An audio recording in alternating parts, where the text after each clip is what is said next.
Channel Banjali menyampaikan berita tentang Jepang izinkan wisatawan masuk bebas visa mulai tanggal 11 Oktober. Penerjemah, Arnidia Nur Zafira. Editor, Maria Rosari Dwi Putri. Copyright Hak Cipta Antara 2022.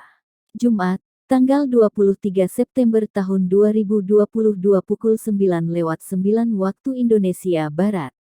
Jakarta Antara, Jepang akan mengizinkan pelancong individu memasuki negara itu tanpa visa mulai tanggal 11 Oktober. Perdana Menteri Fumio Kishida mengumumkan pada hari Kamis 22/9 di New York, menurut laporan oleh Nikkei. Kami akan menghapus batasan jumlah orang yang memasuki negara, dan akan melanjutkan menerima perjalanan individu dan perjalanan bebas visa, kata Kishida. Jepang pertama kali membuka pintu untuk grup wisata resmi pada bulan Juni. Namun, jumlah turis dibatasi, dan pelancong harus memenuhi persyaratan visa khusus untuk masuk. Saat ini, wisatawan masih membutuhkan visa khusus untuk masuk ke Jepang, dan hanya memungkinkan mereka masuk melalui paket wisata atau tur, dengan batas harian ditetapkan 50.000 wisatawan di tengah pandemi COVID-19. Mulai tanggal 11 Oktober wisatawan independen akan diterima kembali di Jepang, dan persyaratan visa terkait pandemi akan dicabut. Negara ini berharap sektor pariwisata menerima dorongan menyusul kekuatan yen yang lemah terhadap dolar AS selama 24 tahun. Sama seperti sektor pariwisata di banyak negara, pada saat pandemi, mengalami penurunan signifikan. Sebelum pandemi, Jepang menyambut rekor 31,8 juta pengunjung pada tahun 2019. Nikmati akhir pekan dengan berwisata urban Jakarta di JTF. Pewarta, Rizka Hairunisa. Editor, Ida Nur Cahyani. Copyright Hak Cipta Antara 2022. Jakarta Travel Fair, JTF. Melalui Jakarta Travel Fair 2022, Jakarta ingin mengajak seluruh lapisan masyarakat merasakan pengalaman modernisasi Jakarta, menikmati ragam wisata urban seperti wisata sejarah, belanja, alam hingga kuliner dengan balutan digitalisasi yang telah meluas hampir di seluruh kehidupan masyarakatnya, kata Kepala Disparekraf Provinsi DKI Jakarta Andika Permata melalui siaran pers yang diterima di Jakarta, Jumat. JTF merupakan eksibisi yang digagas Disparekraf DKI Jakarta untuk mendorong pertumbuhan positif wisata Jakarta yang diadakan rutin setiap tahun. Pada tahun ini, JTF akan diadakan di Atrium Trans Studio Mall Makassar, Sulawesi Selatan, pada 16–18 September mendatang yang dibuka mulai pukul 10 hingga pukul 21 waktu Indonesia Tengah. Dengan arsitektur tata kota yang ramah dan inklusif, Andika mengatakan Jakarta sendiri terus berbenah dan terus melakukan pembaharuan dari waktu ke waktu serta terus berkembang menjadi sebuah tagar kota kolaborasi. Melalui tema Tagar Jaksation, JTF 2022 ingin menginspirasi masyarakat Indonesia dan merasakan pengalaman istimewa, Feel the Urban Vibe, melalui eksibisi yang akan diisi puluhan pelaku usaha pariwisata dan ekonomi kreatif ibu kota. Puluhan pegiat wisata akan bergabung di JTF 2022 di Makassar diantaranya termasuk objek wisata mulai dari Taman Impian Jaya Ancol, Dunia Fantasi, SeaWorld Ancol, Ocean Dream Samudra, Atlantis Water Adventures Kizania Jakarta, hingga Longe in the Sky. Selain itu ada pula objek wisata lain seperti mall dan venue, biro perjalanan wisata, hotel, MICE meeting, insentif, convention, and exhibition, hingga maskapai penerbangan yang antusias ingin memperkenalkan evolusi Jakarta. Seluruh pegiat wisata yang hadir dalam acara tersebut siap memberikan informasi serta paket wisata terbaik bagi para pengunjung dan melakukan transaksi di Jakarta Travel Fair 2022. Disparekraf DKI Jakarta mengatakan pihaknya berupaya penuh bekerja sama dengan para pemangku kepentingan untuk meningkatkan layanan dan fasilitas wisata bagi seluruh lapisan masyarakat dari berbagai generasi. Tak hanya soal eksibisi, JTF 2022 di Makassar juga menghadirkan sejumlah hiburan, pertunjukan kesenian, games, program bincang-bincang, hingga beragam diskon paket wisata dan belanja serta penampilan dari Endah N. Resa dan Disco Pantera. Selain Makassar, Disparekraf DKI Jakarta juga telah menggelar JTF di Kota Medan, Sumatera Utara, pada Agustus lalu dan akan menghadirkan eksibisi itu di Balikpapan, Kalimantan Timur, pada tahun ini. Pentingnya sikap adaptif guna wujudkan pariwisata berkualitas. Pewarta, Ida Nur Cahyani. Editor, Maria Rosari Dwi Putri. Copyright Hak Cipta Antara 2022. Jumat, tanggal 23 September tahun 2022 pukul 8.44 waktu Indonesia Barat. Jakarta. Antara orientasi pengembangan sektor kepariwisataan saat ini lebih ditujukan untuk pengembangan pariwisata berkualitas, di mana sumber daya manusia memiliki andil besar dalam menghadirkan pengalaman terbaik bagi wisatawan melalui kompetensi yang dimiliki. Ada kebutuhan baru yang harus kita perhatikan agar pariwisata kita lebih berkualitas dengan produk yang lebih inovatif, kualitas pelayanan yang lebih prima, dan pengelolaan pariwisata yang lebih ramah lingkungan, kata Pit. Deputi Bidang Sumber Daya dan Kelembagaan Kemenparekraf Baparekraf, Frans Teguh dalam siaran pers pada Jumat. Oleh sebab itu, ada sejumlah kompetensi yang diperlukan bagi para pelaku pariwisata, meliputi peningkatan skill, kapasitas, kemampuan, penambahan knowledge, pengetahuan, dan membangun profesional attitude perilaku profesional. Salah satu program peningkatan kompetensi yang dilakukan oleh Kemenparekraf adalah melalui kampanye Sadar Wisata 5.0.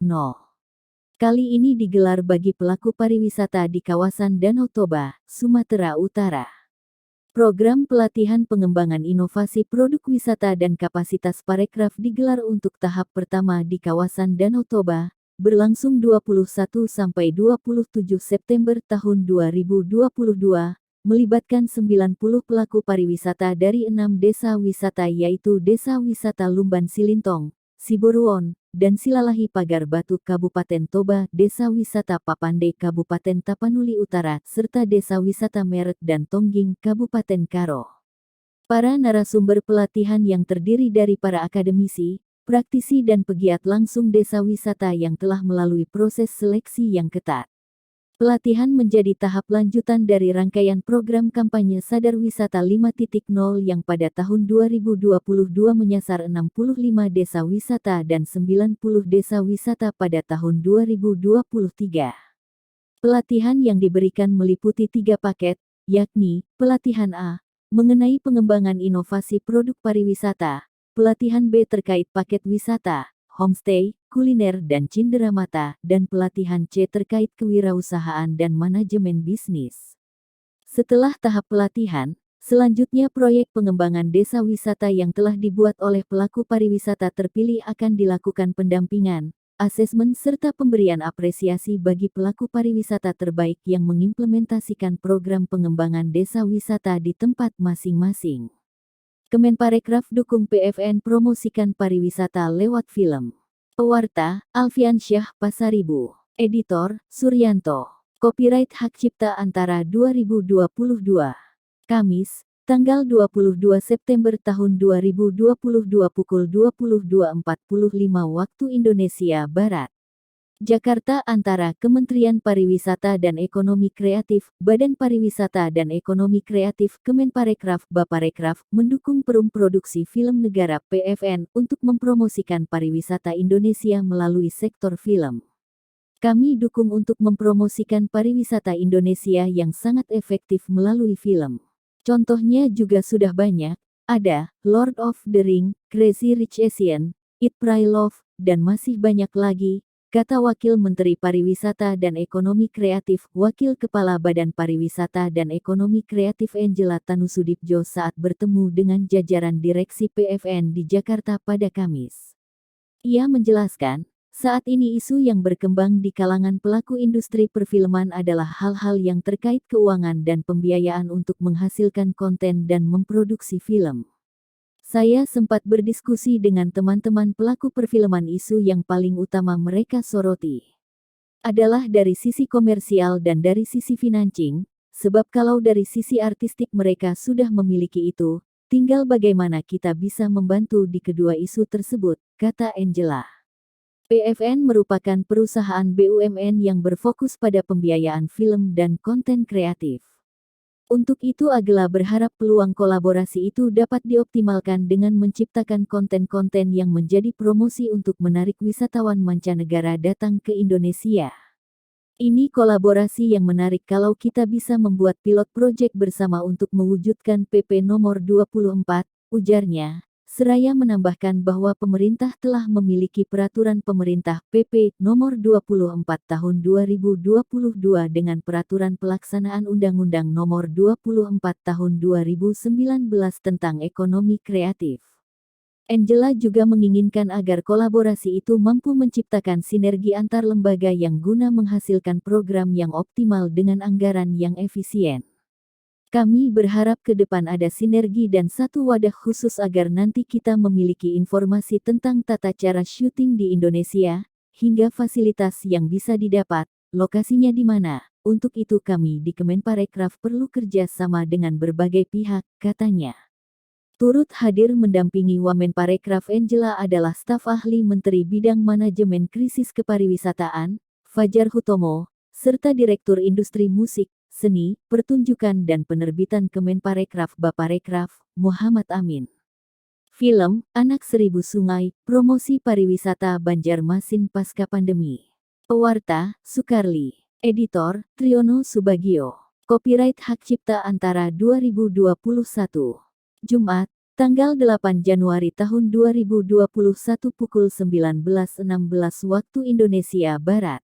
Banjarmasin antara pemerintah kota Banjarmasin ikut dalam penggarapan film layar lebar berjudul Anak Seribu Sungai bersama Kementerian Pendidikan dan Kebudayaan Kemendikbud RI yang kolaborasi dengan produksi House PH yang mulai diproduksi pada 2021 ini.